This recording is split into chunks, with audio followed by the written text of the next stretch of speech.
भैया पटेल इंजीनियरिंग ने ये कहा था कि वो ज़्यादा से ज़्यादा फोकस जल विद्युत सिंचाई की आपूर्ति के लिए करेगा। एनटीपीसी को क्या ज़रूरत है कि वो अपना एनटीपीसी ग्रीन एनर्जी जो उसकी एक सहायक कंपनी है उसका वो आईपीओ लाने जा रहा है। काम के प्रति ध्यान देना है, क्योंकि भागते हुए शेयरों के ऊपर सब वीडियो बनाने आ जाते हैं भैया। गिरते हुए शेयरों के ऊपर कोई समझाने नहीं आएगा, गिरती हुई मार्केट के ऊपर कोई हमें समझाने नहीं आएगा। उलझाएंगे, बीतने के बाद उस चार्ट को टीवी पर दिखाकर, स्क्रीन पर दिखाकर आपको कहेंगे यहाँ खरीदते, ये देखो यहाँ पर था, ये देखो वहाँ पर था, आज ये शेयर यहाँ पर है, यहाँ पर आ रहा है। तो वो पूरे जो व्यक्ति हैं उनको दिख रहा है, उसके बाद भी वो चीज़ ऊपर जाने के बाद फिर वो ब्रेकआउट से नीचे क्यों आती है, उस साइकोलॉजी के ऊपर मैं अध्ययन कर रहा हूँ। और जिस दिन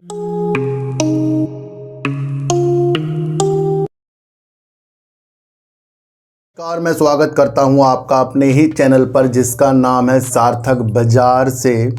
आज बात करेंगे सर पटेल इंजीनियरिंग की, बात करेंगे sir Suzlon energy ASM list से बाहर हो गया है, और बात करेंगे आज एनटीपीसी की। थोड़ी सी बात करेंगे जो उसका आईपीओ आने वाला है, उससे कुछ सोचेंगे समझेंगे, और इसके ऊपर एक फुल वीडियो बनाएंगे दूसरे चैनल पर यहाँ कुछ चीज़ समझेंगे ताकि हमें थोड़ा पटेल इंजीनियरिंग फिर से एक बार कुछ अलग तरीके से नज़र आए। देखो सर, हमारी चीज़ें क्या हैं, उस चीज़ को खोजने में लग जाती हैं जो कुछ लोग नहीं खोज पाएंगे।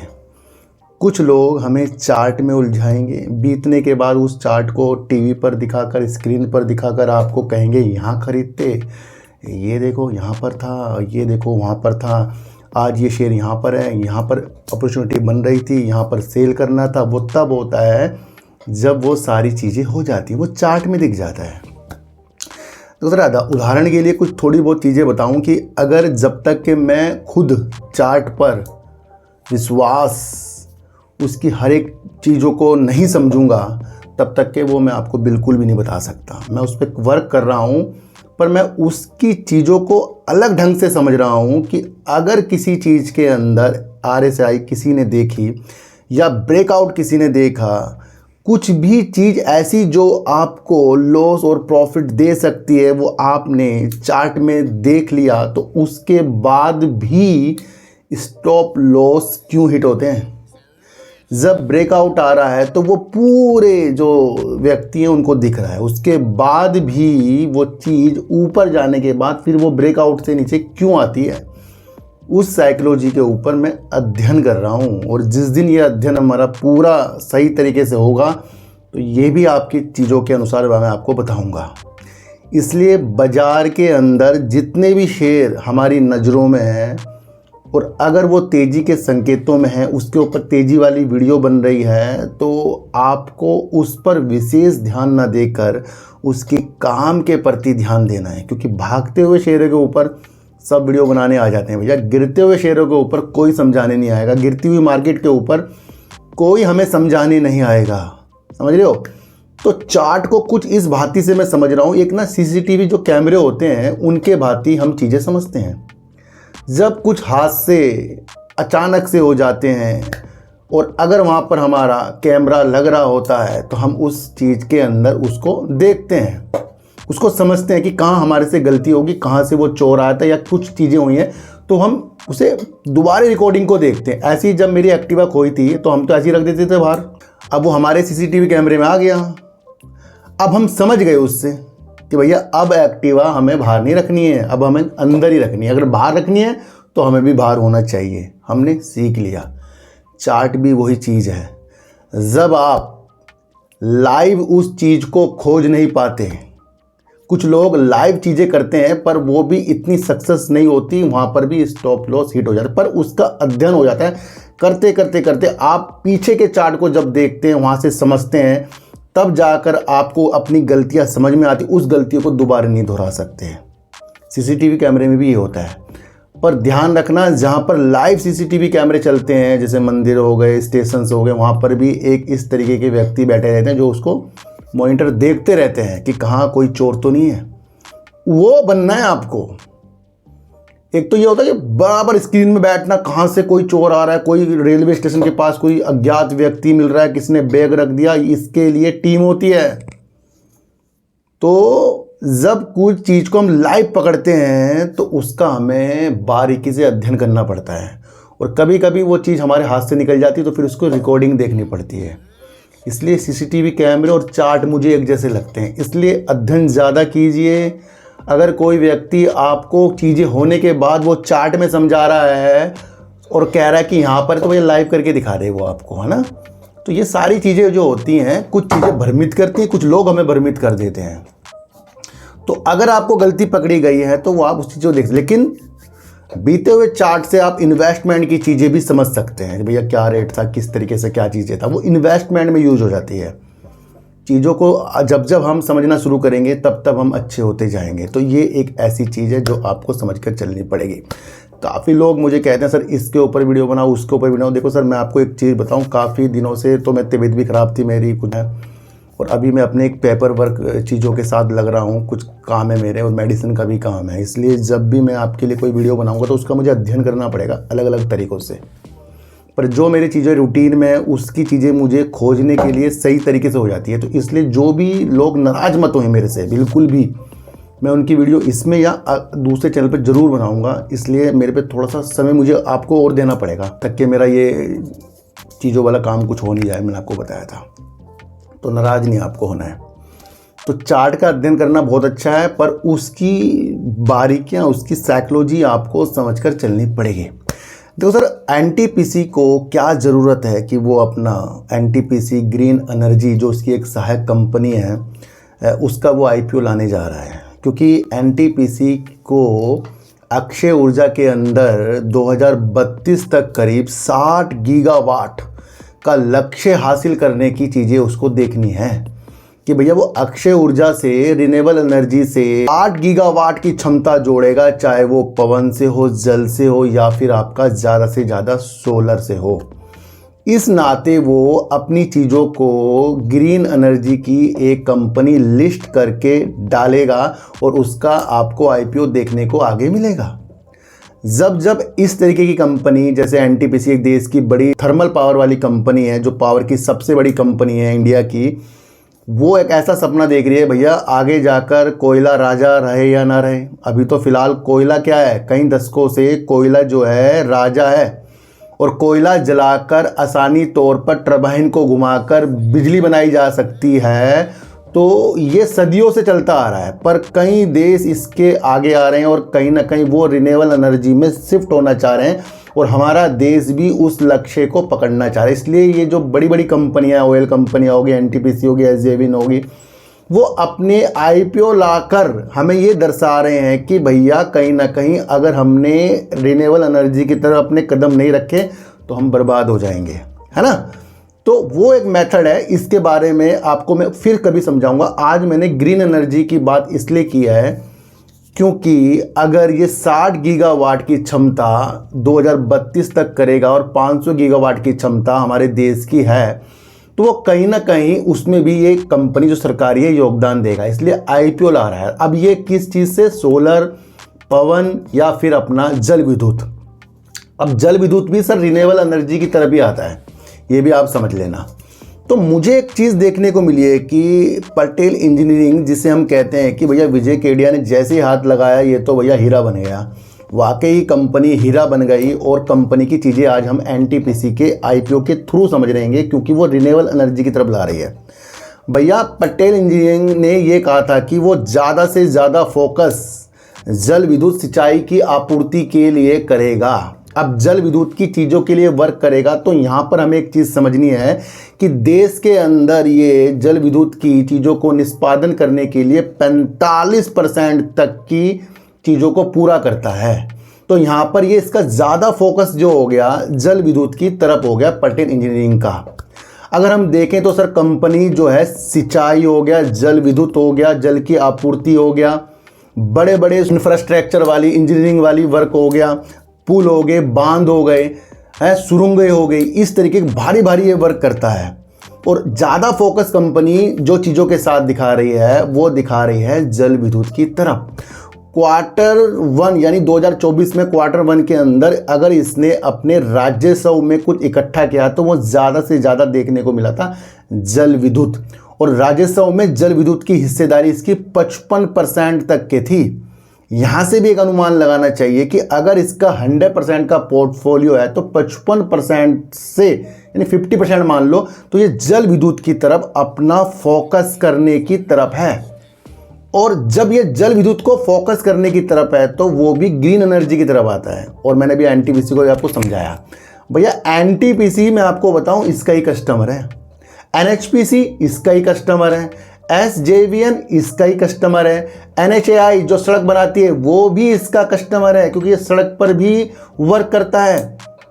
अगर हम इसकी बीती चीजें देखें तो इसने करीब 87 प्लस बांधों को बनाया है, 1200 किलोमीटर सड़क का निर्माण किया है और करीब करीब 15,000 मेगावाट जल विद्युत की चीजों को इसने पूरा किया है। किसने? पटेल इंजीनियरिंग ने। तो हम उस शेयर की बात करें, भैया मैं खरीदने बेचने की चीज़ें नहीं बता रहा हूँ कि आपको खरीदना बेचना, बहुत अलग अलग ढंग से चीज़ें समझा रहा हूँ, बड़े हल्के में समझा रहा हूँ, वो चीज़ें आपको समझकर चलनी पड़ेगी। अगर इसका मार्केट कैप की देखें तो अभी छोटी कंपनी है, इसका मार्केट कैप है का 4,962 करोड़ का इसका मार्केट कैप है। कंपनी का अगर हम हाई देखें तो 79 रुपये का हाई है और कंपनी का लो 42 रुपये का है, 58 रुपये का कंपनी का स्टैम्प शेयर चल रहा है। सेल्स की बात करें तो कंपनी की करीब 1,102 करोड़ की सेल्स थी और 55 करोड़ की कंपनी का प्रॉफिट था। रिजर्व अगर हम कंपनी का देखें तो 3,076 करोड़ का रिजर्व था और उधार कंपनी में करीब 1,910 करोड़ का उधार था। कैश फ्लो भी कंपनी का सही है। अब आते हैं इसका शेयर होल्डिंग पैटर्न में, जहां पर प्रमोटरों ने अपनी होल्डिंग जून 2024 में घटाई है, जो मार्च 2024 में थी 39.42%, अब हो गई है 36.11%। एफआईज ने अपनी होल्डिंग को बढ़ाया है करीब 3.68%। डीआईएस ने भी अपनी होल्डिंग बढ़ाई है जो 6.22% है। पब्लिक काफ़ी ज़्यादा है जो करीब 49.59% है। अदर जो इसके अंदर 4.39% है। देखो सर, अब इसके अंदर भी पब्लिक ज़्यादा है, पर पब्लिक के साथ आपको अदर देखने को मिल रहे हैं, एफआईज देखने को मिल रहे हैं, प्रमोटर देखने को मिल रहे हैं और डीआईएस देखने को मिल रहे हैं जो देश के हैं और डीआईएस अपनी होल्डिंग को बढ़ा रहे हैं। अब कई और कंपनियों के अंदर सिर्फ पब्लिक और प्रमोटर होते हैं, तो मैं वहाँ चीज़ें आपको समझाता हूँ, वो चीज़ें आपको समझनी है ना। तो हम उस कंपनी की बात कर रहे हैं जो जल विद्युत में ज़्यादा फोकस करके बैठी है। भैया एक न्यूज़ निकल कर आई थी, वो न्यूज़ मैं आपको फिर बता रहा हूँ, आपको भूलनी नहीं है, क्योंकि पटेल इंजीनियरिंग की नज़रें जो हैं 1.5 लाख करोड़ की जो 38,000 मेगावाट की परियोजना है उसके ऊपर इनकी नज़र है। पर इसके अंदर भी वो बोली ना प्रतिस्पर्धा के थ्रू लगाएगा, ये मैंने आपको पहले भी समझाया है। अब ये चीज़ें किसके अंदर हो रही है? ये जल विद्युत की परियोजना अगर कहीं ना कहीं से निकलेगी तो उसने ये पहले उसको चुनिंदा तौर पर दिमाग लगा रखा है कि भैया पहले ही हम इतना अच्छा वर्क जो है जल विद्युत की चीज़ों के लिए करते हैं, इंफ्रास्ट्रक्चर के लिए करते हैं, तो कहीं ना कहीं आगे भी इस तरीके की चीज़ें होंगी। और लाजमी मैं आपको बता रहा हूँ कि जब एक न्यूज़ निकल कर आई ना 1.5 लाख करोड़ की जो छठ की परियोजना फ्यूचर में हो सकती है, वो क्यों आई है? क्योंकि एनटीपीसी जो अपना आईपीओ ला रहा है, किस लिए ला रहा है? ग्रीन एनर्जी के लिए ला रहा है। ओएनजीसी किस चीज़ के लिए देख रही है? ग्रीन एनर्जी के लिए देख रही है। एसजेवीएन किस लिए देख रही है? ग्रीन एनर्जी के लिए देख रही है। आईओसी किस लिए चीज़ें देख रहा है? ग्रीन एनर्जी के लिए देख रहा है। तो ये पवन हो गया, सोलर हो गया और आपका जल विद्युत हो गया, ये तो भैया मानकर चलो ये तो एक योगदान देंगे ही देंगे। और इस बेस पर इसने अपनी पूरी एनालाइज की होगी, जो इसको पता है 4 करोड़ की परियोजना भी भविष्य में निकल सकती है। सिंचाई की आपूर्ति के लिए भी अपना माइंड लगा रखा और करीब इस तरीके से इसने 50,000 करोड़ रुपए की परियोजना पहले ही शॉर्ट लिस्ट कर रखी है और उसके अंदर ये बोलियां भी लगाएगा। चीज़ों को जिस दिन समझते गए उस दिन सब चीज़ें अच्छी होती जाएंगी, है ना। तो वर्तमान में करीब ये 45% तक की जल विद्युत की प्रोजेक्ट को निष्पादन करने की चीज़ों के साथ है, जो इंडिया की तरफ है। बहुत बड़ी बात होती है ये। दूसरा, अगर इसको इस तरीके से ऑर्डर ज़्यादा से ज़्यादा मिलते गए तो ये कहीं ना कहीं अपनी ऑर्डर बुक के अंदर 10,000 करोड़ से 15,000 करोड़ रुपए के ऑर्डर बुक और जोड़ लेगा। ये बीते दिनों की चीज़ों के साथ है। न्यूज और देखने को मिली थी, उस न्यूज को भी आपको नहीं भूलना है कि रेलवे के साथ यानी कि आरबीएनएल के साथ इसने एक साझेदारी की थी, जो जल विद्युत की परियोजना और इंफ्रास्ट्रक्चर के परियोजना के तहत जो भी वर्क होगा दोनों उसको निष्पादित करेंगे। दोनों ने हाथ मिलाया था और दोनों जो भी चुनिंदा जल विद्युत और इंफ्रास्ट्रक्चर के प्रोजेक्ट होंगे उसको पूर्णतया दोनों मिलकर वर्क करेंगे और भारत के साथ साथ अंतर्राष्ट्रीय स्तर के तरफ भी जल विद्युत या इंफ्रास्ट्रक्चर के साथ दोनों मिलकर वर्क करेंगे। ये बीते दिनों की साझेदारी है RVNL की, तो ये भी न्यूज आपको नहीं भूलना है। इसके बारे में मैं आपको एक चीज़ बताऊं, अभी 2 दिन पहले इनको सिक्किम में एक प्रोजेक्ट मिला है जो 240 करोड़ रुपए करीब का है और उसके अंदर पटेल इंजीनियरिंग ने सबसे कम बोली लगाकर सबको चौंका दिया और NHPC से 240 करोड़ की परियोजना को जीत लिया, जो 18 महीने के अंदर ये चीज़ों को कर देंगे। बात एक चीज समझना सर, सुबनसिरी हो गया और दिबांग जैसी परियोजना जो अरुणाचल प्रदेश में चल रही है, जो बड़े प्रोजेक्ट हैं, उसके अंदर भी भूमिगत वर्क कौन कर रहा है? NHPC के साथ मिलकर कर रहा है पटेल इंजीनियरिंग।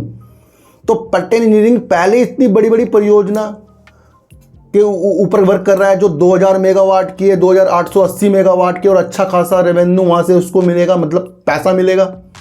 दूसरा, अगर 240 करोड़ तो इसके लिए फिर भी कम है, लेकिन इसने जीत लिया NHPC से, तो इसका मतलब NHPC के साथ ये टच में और ज़्यादा जुड़ता जा रहा है। और NHPC की नज़रें मैं आपको बता दूं सर कि अगर रिन्यूएबल एनर्जी के ऊपर इस तरीके से IPO की चीज़ें आपके सामने आ रही हैं तो हमें अनदेखा नहीं करना है जल विद्युत, पवन और सोलर को नहीं करना है, मैं आपको बता दूं। क्योंकि जब देश की तेल की कंपनियां हो गई, इस तरीके से पावर की कंपनियां होंगी, वो अगर रिन्यूएबल एनर्जी की तरफ नहीं बढ़ेगी तो उनका अस्तित्व खतरे में आ जाएगा। भैया पहले कोयला था, कोयला तो एक राजा था, अब कोयला राजा मुझे नहीं लगता आगे की तरफ होगा। क्यों नहीं होगा? क्योंकि उससे नदियां काली हो रही थी, प्रदूषण फैल रहा था। बहुत बड़े बड़े एनालाइज होती हैं, उस एनालाइज के लिए भैया पूरा दिन बीत जाए, मैं तो बोलता ही जाऊंगा। और अब मैं सोच रहा हूं कि आपको मेरी बातें सच में अच्छी लग रही हैं, क्योंकि काफ़ी लोग जब कोई निगेटिव कमेंट करता है तो उसकी चीज़ों के अंदर मेरे सब्सक्राइबर कमेंट कर देते हैं, भैया मत देखो आप, जब किसी को समझ में नहीं आ रहा है। तो मैं यहाँ तो कह नहीं रहा ना भैया आपको इधर से भाग जाएगा उधर पकड़ लो, उधर से भाग जाएगा इधर पकड़ लो, इधर बेच दो उधर खरीद लो। ये जो चीज़ें ज्ञानवर्धक बता रहा हूँ भैया, ये अस्तित्व में है। विजय केडिया साहब भी इस तरीके से पिक्चर क्रिएट करते हैं जो मैं आपको बता रहा हूँ। तो पटेल इंजीनियरिंग का आपको किसी से ये नहीं सुनना कि डबल हो जाएगा। पटेल इंजीनियरिंग की आपको वजूद समझने की, क्या मैं इसको रख सकता हूँ, क्या इसके अंदर वो क्वालिटी है, क्या ये सेल कर रहा है, प्रॉफिट कर रहा है, लॉस कर रहा है, रिजर्व क्या है, फंडामेंटल क्या है, प्रमोटर क्या है, ये क्या है, क्या ये मुझे पता है, क्या इसकी जो ये प्रोजेक्ट हैं क्या ये मुझे पता है, क्या ये RVNL के साथ अपने प्रोजेक्ट बाद में पूरे करेगा, कितनी अच्छी खासी इसके पास ऑर्डर बुक है, और इसकी जो नज़रें हैं जल विद्युत के ज़्यादा से ज़्यादा उसकी नज़रों में, और जल विद्युत जो है रिन्यूएबल एनर्जी के थ्रू ही चीज़ें आती हैं। तो क्या ये हमें पता है? तो भैया वो वजूद मैं आपको समझा रहा हूँ, तो उन चीज़ों को मैंने आपको बताया है। देखो सर, एक चीज़ मैं आपको और बताऊँ कि सुजलॉन एनर्जी अब ASM लिस्ट से बाहर हो गया है, और जब ये ASM लिस्ट में था तो इसने 85 रुपये से ऊपर के भी टारगेट हमें दिखा दिए हैं। जब ASM लिस्ट की चीज़ें आती हैं तो निगरानी वाली चीज़ें अभी थोड़ी सी हट जाती हैं, फिर भी कोई शेयर जल्दीबाजी में तेज़ी के साथ भागे तो उस पर निगरानी की जाती है। तो कई बार ये ASM लिस्ट की तरफ भी शेयर आ जाता है। अब पहले क्या होता था सर, हम उसमें इंट्राडे नहीं कर सकते, खरीद कर उसको एकदम से ही नहीं बेच सकते, जब तक डिलीवरी में नहीं आएगा तब तक उसको बेचेंगे नहीं, इसलिए डिलीवरी इकट्ठी होती जा रही है, शेयर के प्राइस ऊपर जाते जा रहे हैं। अब ये ASM लिस्ट से बाहर हो गया है, अब इसके अंदर वो सारी रणनीतियाँ ऑपरेटर जागने वाली चीज़ें भी चल सकती हैं। इसे थोड़ा सा पॉजिटिव या थोड़ा सा निगेटिव लेकर नहीं समझना है, इसे माइंड के गेम की तरह समझना है कि अगर आपके लक्ष्य 2030 तक के हैं तो उस विधि से ये शेयर लाजमी होल्ड की स्थितियों के साथ आ सकता है। क्योंकि अभी अभी मैंने आपको बताया कि ग्रीन एनर्जी जो है NTPC अपना IPO ला रही है, SJVN भी इस चीज़ों के साथ है, कोल इंडिया भी अपनी इस चीज़ों के साथ, कई ऐसी कंपनियां हैं जो अपने को ग्रीन एनर्जी की तरफ बदल रही हैं। आज और कल की स्थितियों के साथ कुछ भी चीज़ें खराब और कुछ भी चीज़ें अच्छी हो सकती हैं, उन भावनाओं में आपको नहीं बहना है। आपको वजूद देखने की 500 गीगावाट अगर 2030 तक के है तो वो आज के ASM लिस्ट से अंदर और ASM लिस्ट के बाहर होने से वो वजूद हमारे ख़त्म नहीं होने चाहिए, क्योंकि वो तो दूर तक के हैं। और एक ही कंपनी पूरा का पूरा 500 गीगावाट कर देगी तो ये भी आपको नहीं समझना है। उसके अंदर काफ़ी कंपनियां योगदान देंगी और ख़ासकर बड़ी कंपनियां योगदान देंगी। ये आज अपने चीज़ों के साथ लिख लो, है ना। तो कल को ये गिर जाए, कल को ऊपर चल जाए और आप कहोगे तो अगर एसएम लिस्ट से बाहर हो गए तब भी नीचे गिर गया, तो इसका मतलब हम उन चीज़ों की तरफ घूम रहे हैं जो हमको गुमराह कर रही है, हम वजूद के साथ नहीं घूम रहे हैं ना। तो काफ़ी लोग आपको एसएम लिस्ट को बहुत तगड़े तरीके से बता देंगे। चीज़ों को समझो, ये पहले भी हो चुका है, अब भी हो चुका है, निकलता है बाहर आता है। चीज़ों को और समझो, क्योंकि उसके साथ इसके प्राइस ऊपर हैं। काफ़ी लोगों ने प्रॉफिट बुकिंग की चीज़ें भी हमें बताई हैं, काफ़ी लोगों ने टारगेट ऊपर के बताए हैं। आपको ये चीज़ें समझनी है कि हमारा लक्ष्य 2030 जो सरकार का है उसके अंदर कितना योगदान देगा, देश के अंदर अच्छा वर्ग ये करता है या नहीं करता है, उस चीज़ों को आपको समझना है। सेल्स देख लो, प्रॉफिट देख लो और ऑर्डर बुक देख लो, उन स्थितियों के साथ फंडामेंटल मजबूत करती हुई कंपनी जा रही है। फिर भी पब्लिक ज़्यादा है, अपने अनुसार इसको दूर की दृष्टि से हमें समझना चाहिए। आशा करता हूँ कि इस चीज़ को आप हल्के में समझ गए होंगे, क्योंकि खुल की चीज़ को बताने की चीज़ें हमारे सामने नहीं है ना, क्योंकि हम तो वैसे भी रजिस्टर्ड तो है नहीं। तो इसलिए उन चीज़ों को समझो जो हमें समझ में आए, जैसे कि पटेल इंजीनियरिंग हमें समझ में आ रहा है, वर्क उसकी चीज़ें हमें समझ में आ रही है। एनटीपीसी ग्रीन एनर्जी का अपना आईपीओ क्यों ला रही है, वो चीज़ें समझ में आ रही है, देश दौड़ रहा है उसके ऊपर, वो चीज़ें हमें समझ में आ रही है ना। उन चीज़ों को आप देखो।